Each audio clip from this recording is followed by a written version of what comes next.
Vi er simpelthen ude at køre, og Walter han er ved at lære at komme rundt på banen på den rigtige måde, ikke Walter? Det er ikke helt nemt, men Walter, synes du ikke, det går meget godt? Er det hyggeligt? Det er det vigtigste, ikke? Hvad siger du, Camille? Bare der chokoladekiks, ikke? Chokoladekiks, det er det vigtigste. Nej, det er...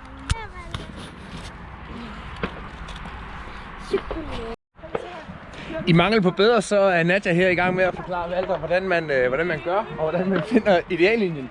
Så farens manglende pædagogiske evner, de er, ja, det er ikke, hvad jeg skal sige.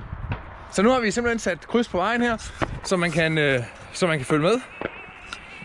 Og så derovre. Og Nadja, hun tegner og fortæller. Det skal nok blive godt der.